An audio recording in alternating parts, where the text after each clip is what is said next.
680 সন আমির মুআবিয়া মৃত্যুবরণ করেছেন। পিতার সিংহাসনে বসেছেন ওয়াজিদ।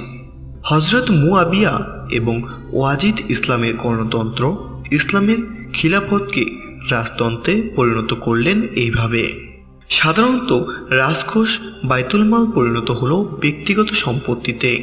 ইয়াজিদের খলিফা পদে আসীন হওয়া একদিকে ছিল স্বীকৃত চুক্তির খেলাপ, অন্যদিকে ইসলামী রাষ্ট্র ব্যবস্থার সম্পূর্ণ পরিপন্থী।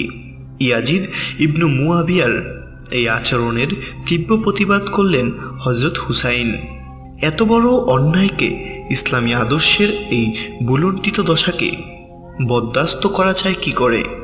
মদিনার অলসভাবে বসে থেকে ইসলামের এই অবস্থা, মুসলিম জাতির এই দৃশ্য তিনি সহ্য করতে পারেন না বলেই উঠে দাঁড়ালেন তিনি। কুফা থেকে সেখানকার অধিবাসীরা জানালো, আসুন আমরা আপনাকে এই ন্যায়ের সংগ্রামে সাহায্য করব। তাদের আহ্বান মতে মুষ্টিমেয় সাথী ও নিজের আত্মীয় পরিজন নিয়ে রওনা হলেন তিনি কুফার দিকে। কুফার পথে হযরত হুসাইন এসে উপস্থিত হলেন কারবালার মরুপ্রান্তরে। সামনেই ইউফ্রেটিস, ফোরাত নদী। তিনি দেখলেন ফোরাত নদী ঘিরে ফেলেছে ইয়াজিদ সৈন্যরা। তার ক্ষুদ্র বাহিনীকেও ঘিরে ফেলা হয়েছে। সামনে পিছনে সব দিকেই পথ বন্ধ। বাধ্য হয়ে হযরত হুসাইন তাঁবু গড়লেন ফোরাত নদীর তীরে। প্রস্তাব এলো ইয়াজিদের সেনাপতি আব্দুল্লাহ ইবনু জিয়াদের কাছ থেকে বিনা শর্তে আত্মসমর্পণ করতে হবে। আত্মসমর্পণ অন্যায়ের কাছে, অত্যাচারের কাছে? একজন জিন্দাদিল মুসলমান, একজন জিন্দাদিল মুজাহিদের পক্ষে এমন আত্মসমর্পণ কি জীবনে থাকতে পারে? তা তো অসম্ভব, এটা কখনোই সম্ভব নয়।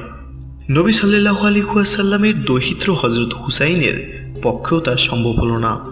হযরত হুসাইনকে আত্মসমর্পণে বাধ্য করার জন্য সেই ক্ষুদ্র দলের উপর চালানো নিপীড়ন, পোড়াতে তীর বন্ধ করে দেওয়া হলো। কোথাও থেকে এক কাতরা পানি পাবারও কোনো উপায় রইল না। শুরু হলো খণ্ডযুদ্ধ, অদ্ভুত এক অসম যুদ্ধ। একদিকে ৭০ জন, অন্যদিকে ২০,০০০। হযরত হুসাইনের জানবাজ সব সাথী একে একে শাহাদাত বরণ করলেন। কয়েকদিন থেকেই পানি বন্ধ। তৃষ্ণার ছাতি ফেটে যাচ্ছে সকলের। দুধের বাচ্চা মায়ের দুধ পাচ্ছে না। অবোধ শিশুদের কন্দনে আকাশ যেন বিদীর্ণ হচ্ছে। হযরত হুসাইন সবই দেখছেন, শুনছেন, নীরব নির্বিকার তিনি। জীবন যেতে পারে, কিন্তু অন্যায়ের কাছে তো নতি স্বীকার করা চলে না। সংগ্রামী সাথীদের সবাই একে একে চলে গেল জান্নাতে। একা হযরত হুসাইন, তিনি উঠে দাঁড়ালেন। পোড়াত থেকে পানি আনার একবার শেষ চেষ্টা করে দেখা যাক। তিনি দুলদুল নিয়ে চললেন ফোরাত নদীর তীরে। নদীর তীরে পৌঁছলেন তিনি, কিন্তু অজস্র তীরে প্রাচীর এসে তার গতিরোধ করল। তাঁবুতে ফিরে এলেন হযরত হুসাইন। এসে দেখলেন স্ত্রী সাহারা বানু শিশুপুত্রকে কোলে নিয়ে দাঁড়িয়ে আছেন। পানির অভাবে মুমূর্ষ তার শিশুপুত্র। হুসাইন সহ্য করতে পারলেন না এই দৃশ্য। শিশুপুত্রকে কোলে নিয়ে তিনি ছুটলেন আবার ফোরাতের দিকে। পানির কাছে পৌঁছার আগেই শত্রুর নির্মম তীরে এসে বিদ্ধ করল পুত্রের কটিবুক। ফোরাতের কূলে আর নামা হলো না। মৃত শিশুপুত্রকে নিয়ে ফিরে এলেন তিনি। মৃত শিশুকে স্ত্রী সাহারা বানুর হাতে তুলে দিয়ে শান্ত ক্লান্ত হুসাইন বসে পড়লেন। রক্তে ভেজা তার দেহ। তখন হযরত হুসাইন হাত দুটি তার ঊর্ধ্বে তুললেন। দুহাত তুলে তিনি জীবিত ও মৃত সকলের জন্য দোয়া করলেন। তারপর স্ত্রী সাহারা বানুকে বিদায়ী সালাম জানিয়ে মর্তে মুজাহিদ সিংহ বিক্রমে ঝাঁপিয়ে পড়লেন ওয়াজিদ বাহিনীর উপর। সেই বিক্রম ২০,০০০ সৈন্যের পক্ষ বরদাস্ত করা সম্ভব হলো না। নদীকূল ছেড়ে পলায়ন করল ওয়াজিদ সৈন্যরা। কি শক্তি বিশ্বাসীর, সত্যাশ্রয়ীরা!